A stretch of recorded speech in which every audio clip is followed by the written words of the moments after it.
Everyone. आज हम लोग करेंगे लेसन 14 सहयोग की रीडिंग और एक्सप्लेनेशन।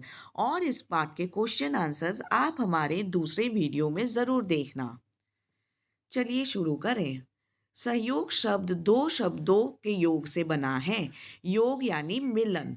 सह और योग। सह का अर्थ है साथ और योग का अर्थ है मेल, अर्थात किसी कार्य में एक दूसरे का साथ देना, हाथ बटाना।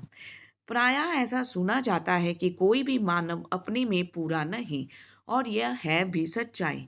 किसी में बुद्धि की कमी है, किसी में शारीरिक बल की कमी है, कोई धन के अभाव से दुखी है।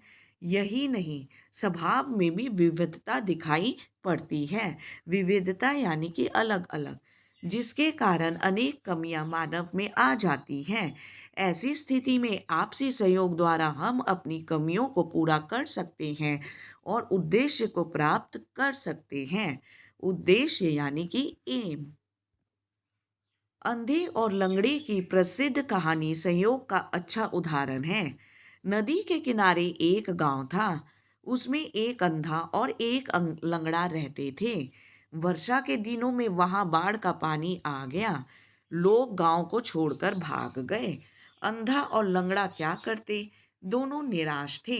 लंगड़ा चल नहीं सकता था और अंधा देख नहीं सकता था। लंगड़े को एक उपाय सूझा।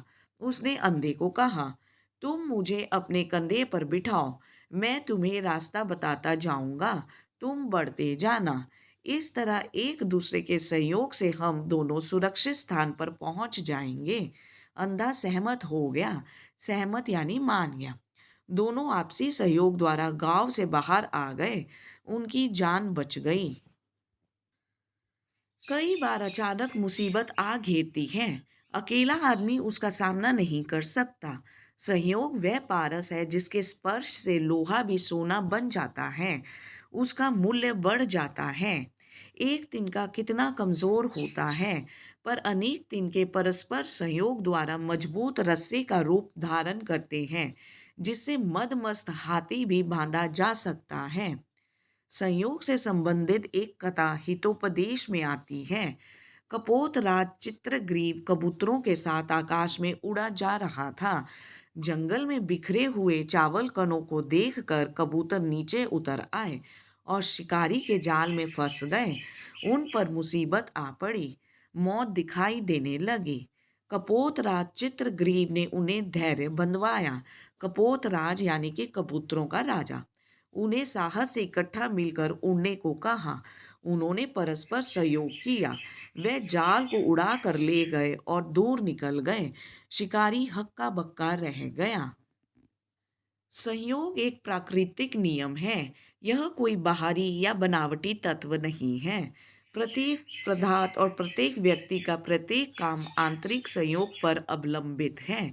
किसी भी मशीन को लें, उसके पुर्जे और मशीन में अंगांगनी भाव का संबंध है।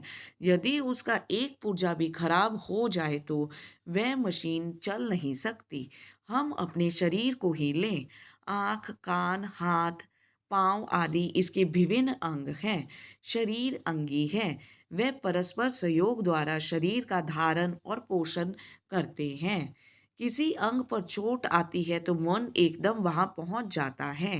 पहले क्षण आंखें वहां देखती हैं और दूसरे क्षण हाथ सहायता के लिए वहां पहुंच जाता है।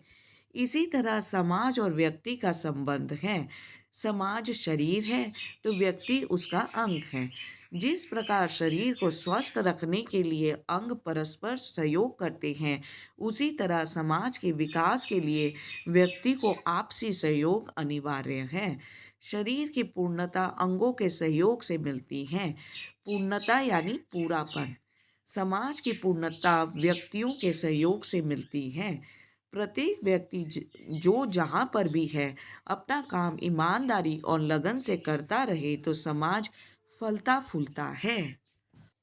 मनुष्य एक सामाजिक प्राणी है। समाज के अभाव में वह नीरा पशु ही रह जाता है। समाज जड़ पदार्थों का समूह नहीं है। वह नर नारियों के परस्पर सहयोग और प्रेम से बनता है। उसी से मानवता विकसित हुई है। आज भी जब हम किसी शिशु को समाज में से पृथक कर दें, उसे किसी जंगल में छोड़ दें, तो आप जानते हैं कि क्या होगा। वह नीरा पशु ही रहेगा। वह हमारी तरह बोल नहीं सकेगा। उसका मानसिक और बौद्धिक विकास नहीं होगा। भाषा और साहित्य, संस्कृति और सभ्यता, ज्ञान और विज्ञान के क्षेत्र में मानव ने जो प्रगति की है, वह किसी एक व्यक्ति की देन नहीं, बल्कि अनेक नर नारियों के सतत संयोग का परिणाम है। आप भी समाज के अंग हैं। इसका पहला स्तर परिवार है। परिवार अंगी है। माता पिता भाई बहन उसके अंग हैं। सब अपना अपना काम अच्छी तरह करते हैं। माता घर का काम काज करती है। बच्चे का लालन पालन करती है। पिता ईमानदारी और मेहनत से रोजी कमाता है। बच्चे माता पिता की आज्ञा का पालन करते हैं और अपना काम मन लगाकर करते हैं। घर में जब भी आवश्यकता पड़े, सब सदस्यों को एक दूसरे के काम में भी हाथ बटाना चाहिए। एक परिवार के 5 सदस्य हैं। माता पिता का एक पुत्र है जिसका नाम मनजीत सिंह है। उसकी 2 बहनें हैं। हरजीत कौर बड़ी है, स्वर्ण कौर छोटी है। माता अकेले घर का काम करके थक जाती है, तो हरजीत सफाई कप और कपड़े धोकर माता को सहयोग देती है। वह अपनी छोटी बहन स्वर्ण कौर की पढ़ाई का भी ध्यान रखती है। बाजार से कोई वस्तु मंगवानी पड़े तो मंजीत सिंह तुरंत लेने जाता है। मेहमान का सब स्वागत करते हैं। वह सब प्रेम भाव से रहते हैं और इकट्ठे मिलकर खाना खाते हैं। उनमें से कोई बीमार पड़ जाए तो सब परेशान हो जाते हैं। उसकी सेवा शुश्रूषा करते हैं। इस प्रकार सहयोग करने से वह घर स्वर्ग तुल्य बन गया है। 3 बच्चे माता पिता की आंखों के तारे हैं और घर की इज्जत को 4 चांद लगाते हैं। पड़ोसियों से भी सहयोग करना चाहिए। एक अच्छा पड़ोसी बनना चाहिए। पड़ोसी की कुशलता पूछनी चाहिए। बड़ों का सम्मान करना चाहिए। पड़ोसियों से मेल जोल बढ़ाना चाहिए। साफ मन से उनकी खुशी में सम्मिलित होना चाहिए। सेवा भाव से उनकी बीमारी आदि में सहायता करनी चाहिए।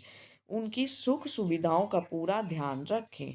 अपने घर की सफाई करके कूड़ा करकट पड़ोसी के द्वार के आगे ना फेंकें। ऐसी बातों से वह परेशान हो सकते हैं और विवाद हो सकता है। ऐसा कोई भी काम ना करे जिससे पड़ोसियों को कष्ट हो। इस तरह यदि आप सहयोग देंगे तो वह भी पीछे नहीं रहेंगे। इसी आपसी सहयोग से गली और मोहल्ले का वातावरण सुखद हो जाएगा। स्कूल एक संस्था है। विद्यार्थी और अध्यापक ही नहीं, चपरासी से लेकर मुख्य अध्यापक तक सब लोग उस संस्था के अंग हैं। अपने अपने स्थान पर सब लोग अपना अपना काम करते हैं।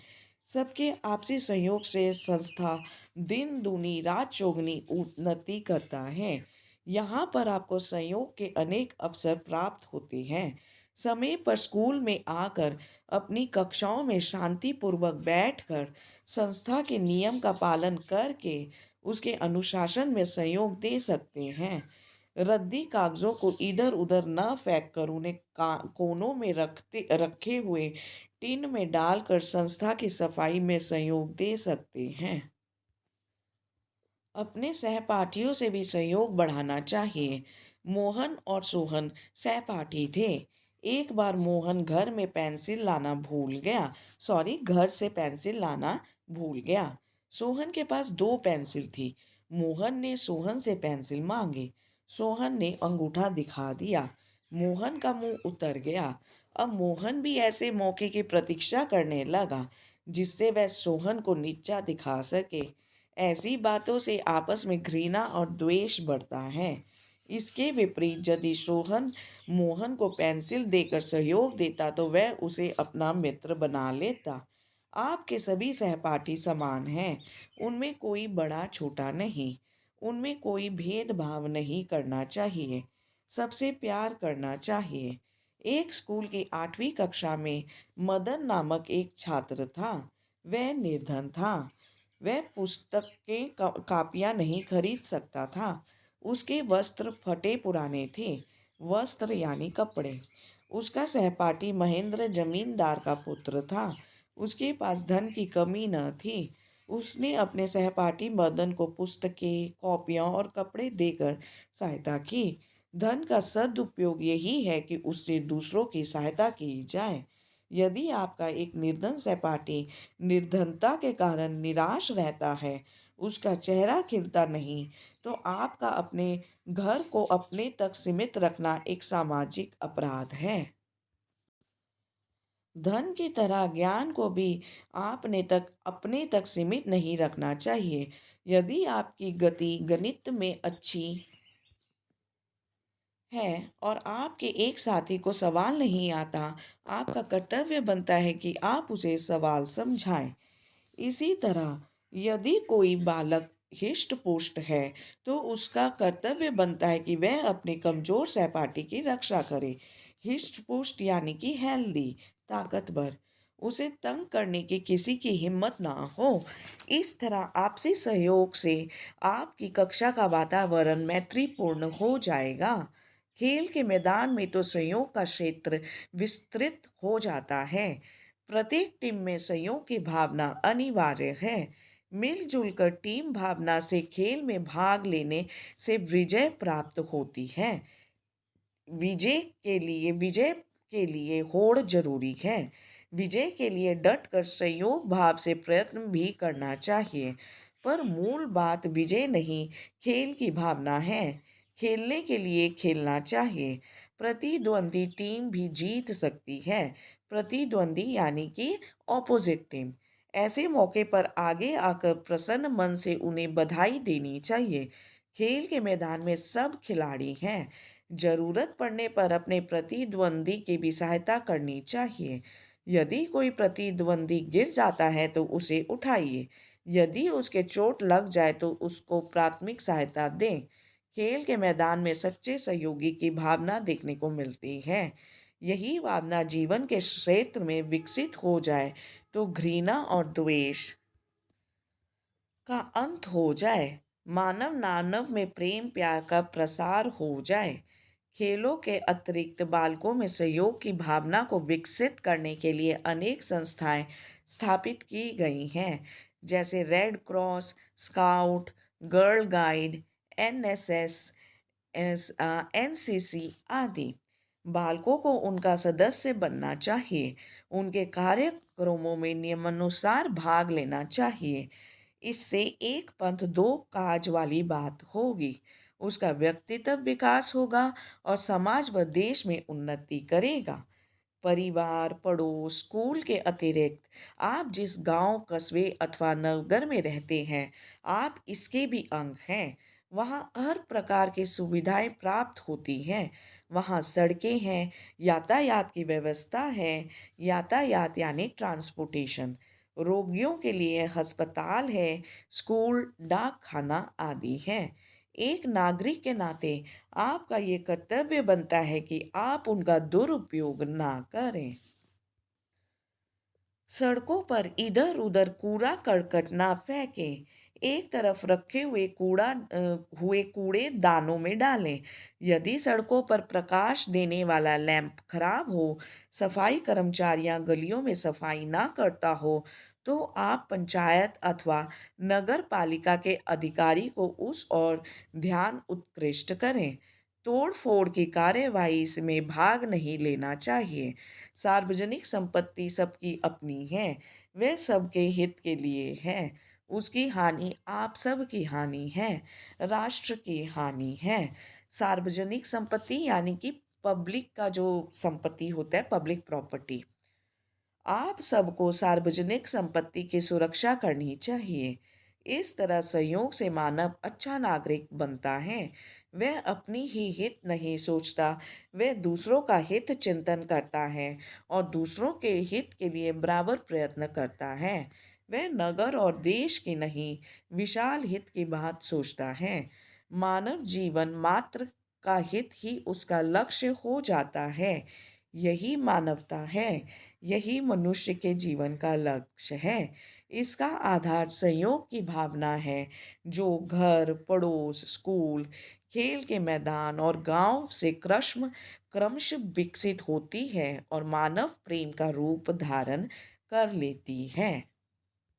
तो बच्चों, हमें इस पाठ में सहयोग यानी कि कोऑपरेशन या एक दूसरे की हेल्प करना, मदद करना, उसके बारे में बताया जा रहा है।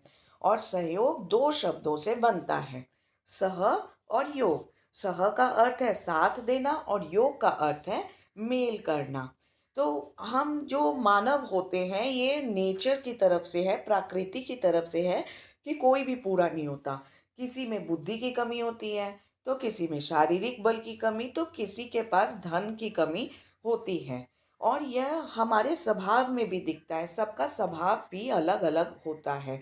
कोई खुश मिजाज होता है तो कोई गुस्से वाला होता है, कोई मिलनसार होता है तो कोई अपने अपने में रहता है। तो यह सब कमियों के बावजूद अगर हम मिलजुल कर रहें, तो यह कमियां हमारी पूरी हो जाएंगी और जो जीवन का उद्देश्य है वो हम प्राप्त कर सकेंगे। अच्छा, ये एक बहुत ही मशहूर कहानी है। आपने शायद और भी अपने दूसरी क्लासेस के लेसन्स में भी पढ़े होंगे। एक अंधा था और एक लंगड़ा था। एक बार गांव में क्या आ गया, बाढ़ आ गया। सारे लोग तो सुरक्षित स्थान पर पहुंच गए, पर ये जो लंगड़ा और ये जो अंधा था वह रह गए, क्योंकि अंधे को दिखाई नहीं देता और लंगड़ा चल नहीं सकता। फिर लंगड़े को एक आइडिया आया। उसने अंधे को कहा कि तुम मुझे अपनी पीठ पे बिठा लो, मैं तुम्हें रास्ता बताता जाऊंगा और तुम चलते जाना। इस तरह हम सुरक्षित स्थान पर दोनों ही पहुंच जाएंगे। तो उन्होंने वैसा ही किया और वह सुरक्षित स्थान पर पहुंच गए और बाढ़ में डूबने से बच गए। कई बार हमारे जीवन में अचानक मुसीबत आ जाती है और हम अकेले उसका सामना नहीं कर सकते हैं। तो इस समय में अगर हमें किसी का सहयोग मिले, तो इस मुसीबत का हम सामना करके उसे पार पा सकते हैं। जैसे कि एक तिनका बहुत ही कमज़ोर होता है, वो तो फट से टूट जाता है। लेकिन जब हम बहुत सारे तिनके जोड़ देते हैं, तो वह एक मजबूत रस्सी का रूप धारण कर लेती है। इतनी मजबूत हो जाती कि मदमस्त हाथी यानी कि बेकाबू हाथी को भी वह बांध सकती है। अच्छा, अब एक और उदाहरण यहाँ दिया गया है। कपोतराज चित्रग्रीव कबूतरों के संग आकाश में जंगल के ऊपर से उड़ते जा रहे थे। अचानक में उन्हें चावल के कुछ दाने बिखरे पड़े दिखे। वह नीचे उतर आए। वहां तो एक शिकारी ने जाल बिछाया हुआ था, तो ये सारे फंस गए। अब ये क्या करें? तो कबूतरों का राजा कबूतराज ने उनसे कहा कि घबराओ मत, तुम ये जाल को ही लेकर उड़ जाओ। तो उन सब कबूतरों ने ऐसा ही किया और शिकारी तो हक्का बक्का उन्हें हैरान होकर देखता ही रह गया। अच्छा, संयोग कोई बनावटी चीज नहीं है। यह एक प्राकृतिक नियम है, यानी कि यह हमें प्रकृति के द्वारा ही मिला है। अब आप एक मशीन को ले लें। उस मशीन में बहुत सारे पुर्जे होते हैं। अगर एक भी पुर्जा खराब हो जाए तो मशीन चलते चलते बंद हो जाता है। ठीक इसी तरह हमारा शरीर है। हमारे शरीर में बहुत सारे अंग हैं, जैसे आँख, कान, हाथ। अगर इस एक भी अंग खराब हो जाए, तो पूरा का पूरे शरीर के ऊपर उसका प्रभाव पड़ता है। तो शरीर के जो विभिन्न अंग है, एक दूसरे को परस्पर एक दूसरे के संग चलते हैं, तभी हमारा शरीर चल पाता है। अब मनुष्य क्या है? एक सामाजिक प्राणी है, यानी कि उसके तो नेचर में ही है कि वह समाज में रहे। वह अकेला जंगलों में नहीं रह सकता। अगर हम किसी एक मनुष्य के बच्चे को अकेला करके जंगल में छोड़ आए, तो वह ना तो हमारी भाषा सीख पाएगा, ना साहित्य, ना संस्कृति, कुछ नहीं। वह सिर्फ और सिर्फ एक पशु बनकर रह जाएगा। समाज हमारा एक अंग है और इसका जो पहला लेवल या स्तर होता है वह परिवार है। अब परिवार में भी बहुत से अंग होते हैं। वे कौन कौन से अंग हैं? जैसे माता पिता, भाई बहन और भी लोग जो परिवार में होते हैं। अब माता जी क्या करती हैं? वह घर का कामकाज करती हैं और पिताजी जाके ईमानदारी और मेहनत से रोजी कमाते हैं। जब वह पैसा आता है, उसका चीज खरीदा जाता है और जो चीज खरीद के माताजी सारा दिन उस चीज का इस्तेमाल कर कर खाना पकाती हैं, घर चलाती हैं। इसी तरह एक परिवार था। उसमें एक पुत्र था जिसका नाम था मंजीत। मंजीत की दो बहनें थीं, जिसमें हरजीत कौर बड़ी थी और स्वर्ण कौर छोटी थी। माता अकेली घर का काम करके जब थक जाती थी, तो जो बड़ी बहन थी हरजीत, वो सफाई और कपड़े धोकर माता जी का हेल्प करती थी। और जो छोटी बहन थी, वह पढ़ाई का भी और अपनी छोटी बहन के पढ़ाई का भी ध्यान रखती थी। और जब बाजार से कोई चीज़ मंगवानी होती थी, तो मंजीत सिंह तुरंत जाके बाजार से सामान ले आता था। परिवार में अगर कोई बीमार पड़ जाए, तो हर कोई उस बीमार इंसान का ख्याल रखता है। मेहमान आ जाए तो साथ बैठकर चाय पानी पी जाती है। और क्या होता है कि हंसी ठिठोले होते हैं और परिवार की इज्जत को भी चार चांद लग जाता है। अब बारी आई पड़ोसियों की। पड़ोसी जो हमारे आसपास रहते हैं, हमें उनके संग भी पूरा पूरा सहयोग करना चाहिए। हमें उनसे मिल बर्तन बनानी चाहिए, उनसे दोस्ती करनी चाहिए और एक अच्छे पड़ोसी की तरह बनकर रहना चाहिए। हमें अपनी घर की सफाई करके कूड़ा करकट पड़ोसी के द्वार पे नहीं फेंकना चाहिए। ऐसी बातों से वह लोग परेशान हो सकते हैं और विवाद बढ़ सकता है। ऐसा कोई भी काम हमें नहीं करना चाहिए जिससे पड़ोसियों को तकलीफ हो। अगर हम सहयोग करेंगे आपस में, तो तभी गली और मोहल्ले का वातावरण सुखद हो सकेगा, नहीं तो चारों तरफ खाली लड़ाई और झगड़ा ही होता रहेगा। इसी तरह स्कूल भी एक संस्था है। इस संस्था के अंग हैं जैसे विद्यार्थी, अध्यापक, मुख्य अध्यापक, इवन कि ये जो जैसे कि होते हैं जो स्कूल के दरवान, सफाई कर्मचारी, यह सब भी स्कूल के अंग ही होते हैं। हमें स्कूल में हमेशा अनुशासन को मेंटेन करना चाहिए। हमें हमेशा हमेशा अपनी कक्षाओं में शांतिपूर्वक बैठकर पढ़ाई लिखाई करनी चाहिए। स्कूल के बिल्डिंग को इधर उधर गंदा फेंक के गंदा नहीं करना चाहिए। हमें हमेशा अपने सहपाठियों की सहयोग करनी चाहिए। एक बार क्या हुआ, मोहन और सोहन आपस में सहपाठी थे। एक बार मोहन अपने घर पेंसिल भूल आया और सोहन के पास दो पेंसिलें थी। मोहन ने सोहन से पेंसिल मांगी, तो सोहन ने उसे अंगूठा दिखा दिया, यानी कि देने से मना कर दिया। मोहन का मुंह उतर गया। अब मोहन भी ऐसी समय की प्रतीक्षा इंतजार करने लगा जब सोहन को उसकी मदद की ज़रूरत पड़ेगी, और वह उसकी मदद नहीं करेगा, उल्टा उसे नीचा दिखाएगा। तो देखा, इस तरह आपसी द्वेष झगड़ा बढ़ता है। अगर यही सोहन मोहन को पेंसिल दे देता, तो वह आपस में और भी बल्कि पक्के मित्र बन जाते और मोहन के दिल में ऐसा कोई ख्याल नहीं आता। इसी तरह दोस्ती में कोई छोटा बड़ा नहीं होता। हमें कभी भी दोस्तों के बीच में भेदभाव नहीं करना चाहिए, क्योंकि फिर वो सच्ची दोस्ती नहीं होती। हमें हर से प्यार करना चाहिए। एक बार 8वीं कक्षा में एक मदन नाम का छात्र पढ़ता था। वह बहुत गरीब था।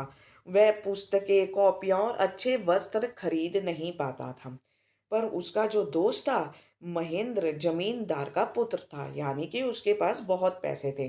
तो वह हमेशा ही इस मदन का मदद करता रहता था। उसे किताब कॉपियाँ भी दिलवा देता था, उसे अच्छे वस्त्र भी दिलवा देता था।